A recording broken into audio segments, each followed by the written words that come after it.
દ્વિતીય સત્રમાં આપ સૌનું હાર્દિક સ્વાગત છે। મારું નામ છે શ્રી કોમલબેન। આજે આપણે ભણીશું શ્રેણી 4 જેમાં હિન્દી વિષય ભણવાનો છે। બાળકો, તમને બધાને ફરવા જવું ગમે છે? બાળકોને તો ફરવા જવું ખૂબ ગમે। તમને કેવી જગ્યાએ ફરવા જવું ગમે? કે જ્યાં બહુ બધા પ્રાણીઓ હોય, પશુ પક્ષીઓ જોવા મળતા હોય, કાં તો પછી જ્યાં તમને રમવાનું મળતું હોય। આ બે જગ્યા એવી છે કે જ્યાં તમને ફરવા જવું ગમે। તો પશુ પક્ષીઓ જ્યાં તમને જોવા મળતા હોય ત્યાં તમે જતા હોય તો એવી કઈ જગ્યા છે કે જ્યાં તમને પશુ પક્ષીઓ વધારે પ્રમાણમાં જોવા મળે? હા, અમુક પશુઓ અને પક્ષીઓ છે કે જે તમારા ઘરની આસપાસ જોવા મળે, જેવા કે ગાય છે, બકરી છે, બળદ છે, ભેંસ છે। અમુક પક્ષીઓ એવા, અમુક કાગડો છે, ચકલી છે, કબૂતર છે, એવા પક્ષીઓ તમને તમારા ઘરની આજુબાજુ જોવા મળે। પરંતુ ઘણા એવા પણ પશુ પક્ષીઓ છે કે જે તમારા ઘરની આજુબાજુ જોવા મળતા નથી। તો એવા પક્ષીઓને જોવા માટે કે એવા પશુઓને જોવા માટે તમને તમારા મમ્મી પપ્પા ક્યાં લઈ જાય છે? તમે સ્કૂલમાં તો ભણો છો કે આ પક્ષીને વાઘ કહેવાય, આને સિંહ કહેવાય, આને ચિત્તો કહેવાય, પણ તમે જોયું છે ખરા કે શું હોય કે એ ક્યાં જોવા મળે? તમને તમારા મમ્મી પપ્પા જોવા લઈ જતા હશે। ક્યાં જોવા લઈ જાય છે? પ્રાણી સંગ્રહાલય। અને આપણા ઘરથી નજીક પ્રાણી સંગ્રહાલય ક્યાં આવેલું છે? કાંકરિયામાં। તો કાંકરિયા પ્રાણી સંગ્રહાલયમાં તમે જાત જાતના પક્ષીઓ અને પશુઓ જોયા હશે।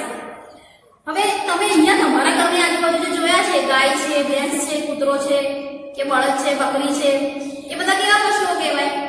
એ પાલતુ પ્રાણી કહેવાય, એ પાલતુ પશુઓ કહેવાય કે જેને તમે ઘરે પાળી શકો છો। પરંતુ પ્રાણી સંગ્રહાલયમાં તો વાઘ, સિંહ, ચિત્તો, દીપડો એવા પશુઓ જોવા મળે છે કે જેને તમે પાળી શકો નહીં। એ કેવા કહેવાય? જંગલી પ્રાણીઓ કહેવાય। જંગલી પ્રાણીઓ જેવા કે વાઘ છે, સિંહ છે, ચિત્તો છે, હરણ છે, દીપડો છે, પછી હાથી છે, એવા ઘણા બધા પ્રાણીઓ તમે નહીં જોયા હોય તમારા ઘરની આસપાસ। પરંતુ હા, હાથી છે એ સવારી કરવામાં ઉપયોગી છે। તો તમે હાથી ક્યારેક રોડ પર રસ્તામાં જતો જોયો હશે, કાં તો પછી હાથી સરસ સ્કૂલમાં રથયાત્રા નીકળે છે તો એમાં પણ તમે ઘણી સંખ્યામાં હાથી આવે છે, 14, 15, 16, 20 જેવી સંખ્યામાં હાથીઓ આવતા હોય છે રથયાત્રાના દિવસે। તો ત્યારે પણ તમે હાથી જોયા હશે। બાળકો, હાથી જોવા તમને ગમે છે? હાથી કેવું પ્રાણી છે? ખૂબ જ મોટું અને મહાકાય પ્રાણી છે। તમે અહીંયા ચિત્રમાં જોઈ શકો છો, ચિત્ર પરથી તમને વધારે ખ્યાલ આવશે કે હાથી કેવું પ્રાણી છે? ખૂબ જ મોટું અને મહાકાય પ્રાણી છે। એનું શરીર ખૂબ જ જાડું હોય છે। એ એક જગ્યાએથી બીજી જગ્યાએ આપણે વસ્તુ, માલ સામાનની હેરફેર કરવી હોય, સવારી કરવી હોય તો એ આપણને મદદરૂપ થઈ શકે છે। હવે હાથીની સવારી કોણ કરે? હાથીની જે સવારી કરે એને શું કહેવાય? મહાવત કહેવાય। તમે લોકોએ હાથી જોયો હશે તો તમને ખબર હશે, અને જો ન જોયો હોય તો ચિત્રમાં પણ તમે જોઈ શકો છો કે હાથીને આગળ આ શું હોય છે? લાંબા દાંત હોય છે બે, જેને શું કહેવાય છે? દંતશૂળ। શું કહેવાય? દંતશૂળ। એ દંતશૂળ આપણે શું કામમાં આવે આપણને? તો સ્ત્રીઓની બંગડીઓ બને છે, સ્ત્રીઓના ગહેણા બને છે, પછી એમાંથી નાના બાળકોના રમકડા પણ બની શકે છે। હાથીના એ દંતશૂળ એના પોતાના ખાવાના કે ચાવવાના કામમાં આવતા નથી। એના ખાવાના દાંત એની સૂંઢની, એના મોઢાની અંદર હોય છે। પછી એને આગળ લાંબી સૂંઢ હોય છે। હાથીને લાંબી સૂંઢ હોય છે, પછી એના સુપડા જેવા મોટા મોટા કાન હોય છે, પછી એની આંખો સાવ ઝીણી ઝીણી ગોળ ગોળ હોય છે। પછી હાથીના પગ, હાથીના કેટલા પગ હોય? 4 પગ હોય છે, જે ખૂબ જ જાડા અને થાંભલા જેવા કહેવાય છે। હાથીના પગને કેવા કયા છે? થાંભલા જેવા પગ કીધા છે। પછી એ નાની એવી ટૂંકી ટૂંકી પૂંછ હોય છે। હાથીની પૂંછ કેવી હોય? નાની। તમે અહીંયા હાથીનું કદાવર સ્વરૂપ જોયું કે એને 2 આંખો હોય છે, 2 દંતશૂળ હોય છે, પછી એના મોઢાની અંદર દાંત હોય છે, પછી એના જાડા થાંભલા જેવા પગ હોય છે, પછી જે સવારી કરતો હોય એને મહાવત કહેવાય છે। ની લાંબી સૂંઢ અને ટૂંકી પૂંછ હોય છે। તો બાળકો, તમે હાથી વિશે આટલું જાણો। તો હવે હિન્દીમાં પણ તમારે હાથી વિશે જ કાવ્ય ભણવાની છે। તમને ખબર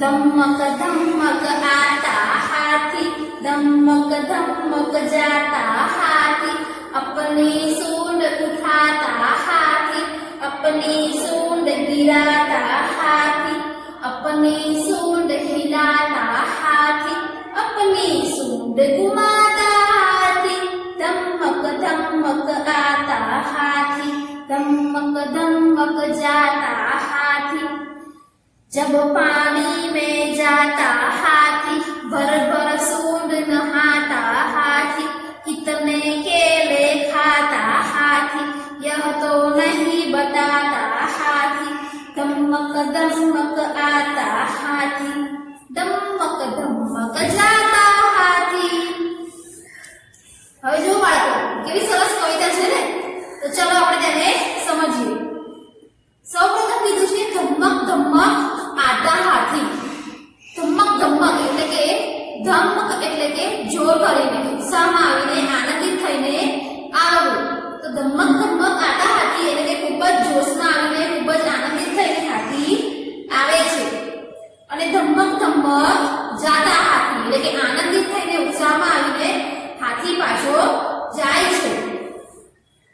अपनी सूंड उठाता हाथी એટલે કે પોતાની સૂંઢ ઉપર ઉઠાવે છે। अपनी सूंड गिराता हाथी એટલે કે પોતાની સૂંઢ નીચે હાથી ગિરાતા એટલે કે નીચેની સાઈડ કરે છે। अपनी सूंड हिलाता हाथी એટલે કે હાથી પોતાની સૂંઢ હલાવે છે। અને अपनी सूंड घुमाता हाथी એટલે કે પોતાની સૂંઢ હાથી આમથી તેમ ફેરવે છે। ત્યારબાદ છે ધમક ધમક આતા હાથી એટલે કે ધમ ધમ કરીને હાથી આવે છે। અને ધમક ધમક જાતા હાથી એટલે કે ધમ ધમ કરીને હાથી જાય છે। જબ પાણી में जाता हाथी એટલે કે જ્યારે પાણીમાં હાથી જાય છે। ભરભર સૂંઢ નહાતા હાથી એટલે કે હાથીને પાણીમાં રમવું ખૂબ જ ગમે। એટલે જ્યારે પાણીમાં જાય છે તો એ શું કરે છે, સૂંઢ ભરી ભરીને પાણીથી નાય છે। कितने केले खाता हाथी એટલે કે તે પોતે કેટલા કેળા ખાય છે। यह तो नहीं बताता हाथी એટલે કે એ પોતે કેટલા કેળા ખાય છે એ તો હાથી કોઈને કહેતો નથી। ધમક ધમક આતા હાથી એટલે કે ધમ ધમ કરીને હાથી આવે છે। અને ધમક ધમક જાતા હાથી એટલે કે ધમ ધમ કરીને હાથી જાય છે। હવે જો બાળકો આપણે કાવ્યગાન કર્યું અને કવિતાને સમજ્યા પણ ખરા। હવે એમાંથી આપણે શબ્દોના અર્થ સમજીએ। શબ્દોના અર્થ ધમક એટલે મેં તમને સમજાવ્યું કે ખૂબ જ જોશમાં કે તેજીમાં આવીને કે આનંદમાં આવીને આવવું। તો ધમક એટલે કે જોશ, તેજ। પાણી, પાણી એટલે ગુજરાતીમાં જેને કહેવાય પાણી, અને હિન્દીમાં કહેવાય એને પાણીને જલ, નીર, સલીલ જેવા અલગ અલગ શબ્દો છે। ત્યારબાદ હાથી, તો હાથીને બીજું શું કહેવાય? તો તમે સાંભળ્યું હશે, રથયાત્રામાં ખાસ બોલે છે ગજરાજ। ગજરાજ મહારાજ એવું સાંભળ્યું હશે તમે। તો હિન્દીમાં પણ હાથીને બીજું નામ ગજ છે, ગજ કહેવામાં આવે છે। શબ્દાર્થ પછી આવે છે અભ્યાસ। અભ્યાસમાં પ્રશ્ન એક છે કાવ્ય का अभिनय के साथ गान कीजिए। તો બાળકો મેં તમને શરૂઆતમાં જ કાવ્ય ગાઈને સંભળાવ્યું, તો તમારે પણ ફરીવાર એને કાવ્યગાન કરીને ગાવાનું છે। પછી છે પ્રશ્ન 2, સૂચના કે અનુસાર અભિનય कीजिए એટલે કે અહીંયા તમને જે સૂચના આપી છે એનો તમારે અભિનય કરવાનો છે। રોના તો તમારે રડવાનો અભિનય કરવાનો, હસના તો તમારે હસવાનો અભિનય કરવાનો, ફટાકે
તમને કે ઉઠાના તો ગિરાના, તો એના પરથી તમને વાક્ય બનાવ્યું કે ગિરે હુએ કો ઉઠાના ચાહીએ અને હમે કિસી કો ગિરાના નહીં ચાહીએ.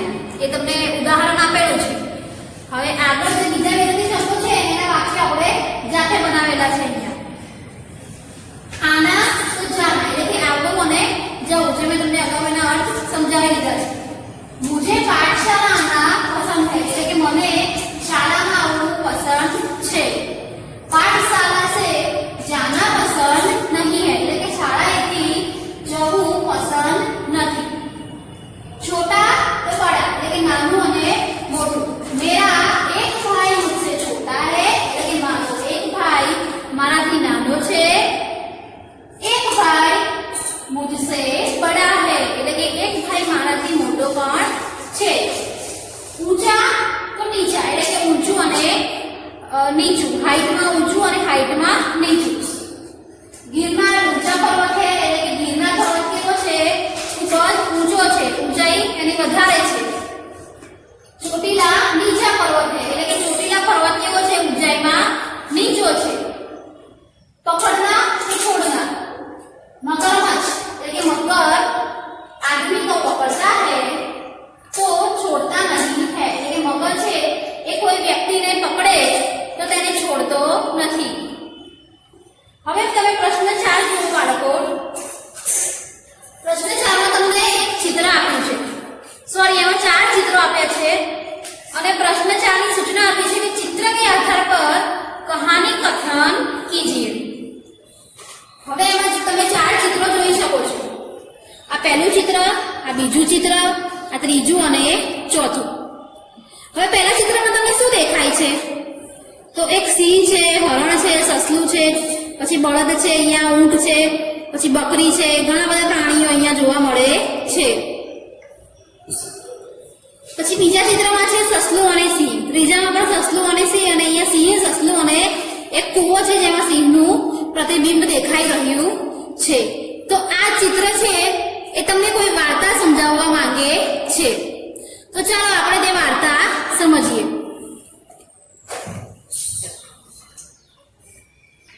ચિત્ર કે આધાર પર કહાની કથન કીજીએ. ચિત્રના આધારથી એ વાર્તા જે લખી છે મેં એ તમારે સમજવાની છે અને તમારી લખાણની નોટમાં લખવાની છે.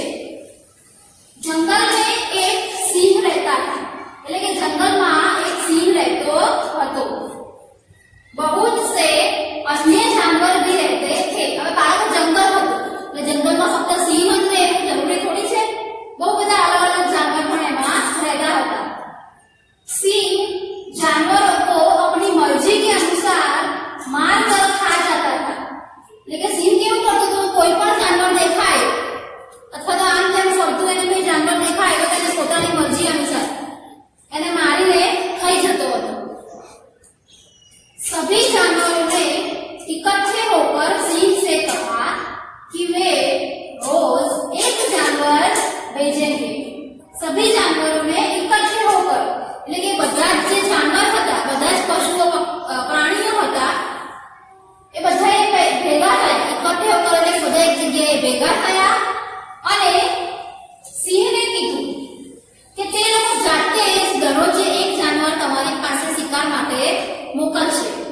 એટલે કે કહેવાનો મતલબ કે જ્યારે સિંહ હતો એ બધાને ગમે તેમ પકડીને મારીને ખાઈ જતો હતો તો બધા જાનવરોએ ભેગા થઈને એવું કીધું કે તમે આ રીતે બધાને અલગ અલગ પકડીને ખાઈ જશો નહીં, અમે જાતે જ તમારી પાસે શિકાર માટે આવીશું. હવે આગળ શું થાય છે? એક દિન ખરગોશ की बारी आई. એટલે કે એક દિવસ કોનો વારો આવ્યો? ખરગોશ એટલે કે સસલાનો વારો આવ્યો. उसने समझदारी से काम लिया. એટલે કે સસલાએ શું કર્યું? સમજદારીથી, ચાલાકીથી, ચબરાકીથી કામ લીધું. હવે આગળ જુઓ સસલાભાઈ શું કરે છે? वह जानबूझकर सिंह के पास देर से पहुंचा. એટલે કે તે હાથે કરીને जानबूझकर એટલે કે જાણી જોઈને સિંહની જોડે કેવી રીતે પહોંચ્યો? મોડો પહોંચ્યો. સિંહને હતું કે ભાઈ બધા પશુઓ જેમ દરરોજ વહેલા આવી જાય છે, ટાઈમ પ્રમાણે આવી જાય છે, સમય પ્રમાણે, એ રીતે સસલાભાઈ પણ આવી જશે. પરંતુ સસલાભાઈએ શું કર્યું? જાણી જોઈને મોડા પહોંચ્યા સિંહ પાસે. હવે ભૂખા સિંહ ગુસ્સે में था. તમને ભૂખ લાગી હોય ને તમને તમારા મમ્મી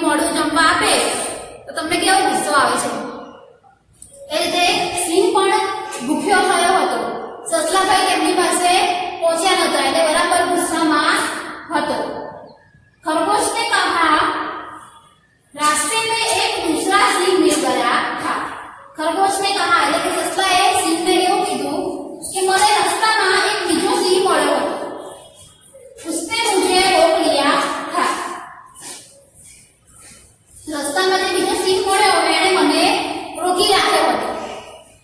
સિંહ બડો ઉઠા. આવું કીધું એટલે સિંહને તો શું થયું? ગુસ્સો આવ્યો કે મહારાજ, હું જંગલનો રાજા છું અને મારા હોવા છતાં તને બીજા સિંહે કેમ રોક્યો? उसने कहा चल दिखा मुझे वह सिंह कहाँ है. એટલે કે એણે એમ કીધું કે ચલ મને પણ બતાય કે એ સિંહ ક્યાં છે. खरगोश सिंह को एक कुएं के पास ले गया. खरगोशे શું કર્યું? સસલાએ શું કર્યું? સિંહને એક કુવાની નજીક લઈ ગયો. उसने सिंह को कुएं के अंदर देखने को कहा. એટલે એણે શું કર્યું? સિંહને એવું કીધું કે તમે આ કુવાની અંદર જુઓ. હવે કુવાની અંદર શું હોય બાળકો? પાણી હોય. અને એ પાણીમાં તમે જુઓ તો તમને શું દેખાય? તમારું જ પોતાનું પ્રતિબિંબ દેખાય. कुएं के पानी में उसने अपनी परछाई देखी. कुआना पाણીમાં સિંહે શું કર્યું? પોતાનો જ પડછાયો જોયો. उसने उसी को दूसरा सिंह समझ लिया.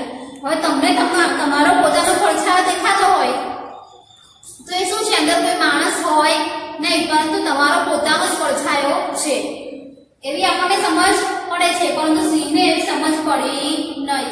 એણે જે પોતાનો પડછાયો હતો એને બીજો સિંહ સમજી લીધો કે આ તો મારો પડછાયો નહીં પણ આ તો કોઈ બીજો સિંહ છે. उसको मारने के लिए वह कुएं में कूद पड़ा. એણે વિચાર્યું ને કે કુવાની અંદર તો પાણી છે, કે પાણીમાં જે દેખાઈ રહ્યું છે મારા જેવું બીજું પ્રાણી, તો એ બીજું કોઈ પ્રાણી નહીં પણ પડછાયો છે એવું કંઈ જ વિચાર્યું નહીં અને ગુસ્સામાં એને મારવા માટે અંદર કૂદી ગયો. હવે કુવામાં સિંહ કૂદી ગયો એટલે શું થયું? એ તો મરી ગયો. इस तरह बुद्धिमानी से खरगोश ने अपनी जान बचाई. આ રીતે બુદ્ધિમાન ચાલાકીથી ચતુરાઈથી ખરગોશે એટલે કે સસલાએ પોતાનો જીવ બચાવી લીધો. સસલાએ આ રીતે પોતાનો તો જીવ બચાવ્યો, પરંતુ દરરોજ જે અલગ અલગ પ્રાણીઓ જતા હતા જે લોકોને સામેથી શિકાર માટે જવું પડતું હતું એ લોકોનો પણ સસલાએ જીવ બચાવી લીધો. તો બાળકો તમે આ વાર્તા પરથી શું સમજ્યા? તમે સમજ્યા હશો કે ગુસ્સામાં આવીને કોઈ પણ પ્રકારનો નિર્ણય લેવો જોઈએ નહીં. ગુસ્સામાં શાંત મગજે અને શાંત સ્વભાવે કામ કરવું જોઈએ. હવે આગળ આવે છે સ્વાધ્યાય, જેમાં છે પ્રશ્નો કે ઉત્તર દીજીએ. તો આપણે તેને જોઈશું.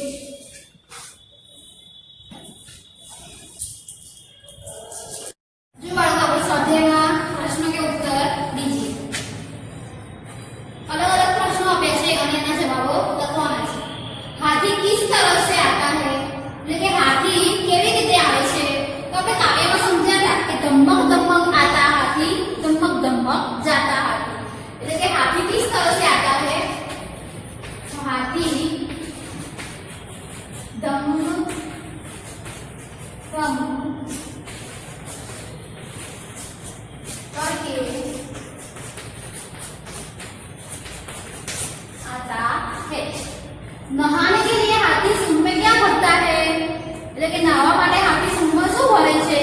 કઈ સમજ્યા હતા કાવ્યમાં કે હાથી સૂંઢમાં પાણી ભરીને નાહે છે. તો લખવાનું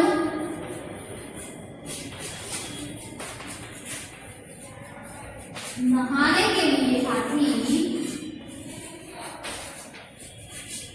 अपनी सूंड में पानी भरता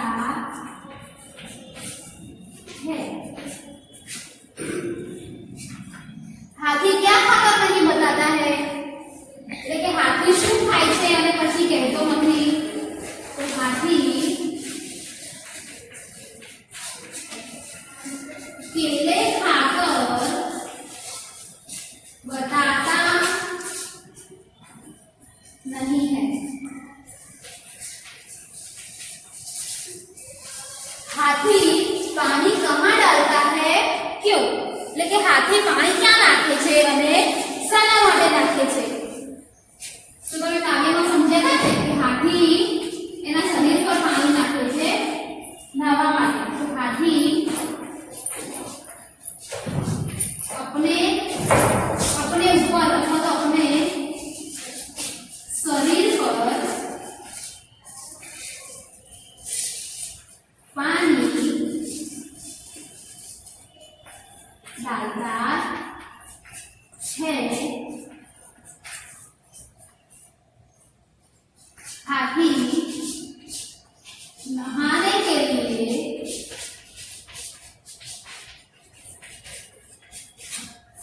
पानी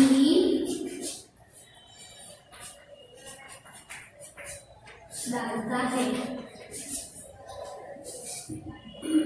बाळको प्रश्न 1 અહીંયા પૂરો થયો।